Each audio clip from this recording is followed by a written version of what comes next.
থাক, আমি কামে গেলাম।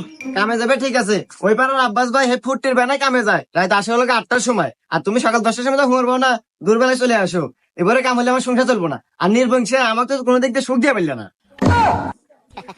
দেখ তো সুতমারানি কয় কি, এই সুতমারানি, আমি যদি তোকে সুখ না দিবার পারি কেটে যায় রে? হ্যাঁ, রে নির্বংশা, তোর দেওয়া যে সুখ আর আমার ঘরের ফ্যান সবসময় খালি ডগর ডগর ডগর ডগর ঘুরে, কোনো স্পিরিট নাই। দেখ তো সুতমারানি কার হাতে কিনা গেছে। আরে ফ্যান হলে ক্যাপাসিটার দুর্বল, ওই ক্যাপাসিটার চেঞ্জ করলে ফ্যান জোরে করবো, স্পিরিট হবো। আরে ওটা আমি সময় হেরা পাল্টাতে মানে। ও আর তোমাকে দেবো না, ওই ক্যাপাসিটি আর আমি তো পাল্টানে মানে, তুই যখন কামে যা, তোকে আর দেখবে মন চাইতেছে না। আচ্ছা থাক, গেলাম।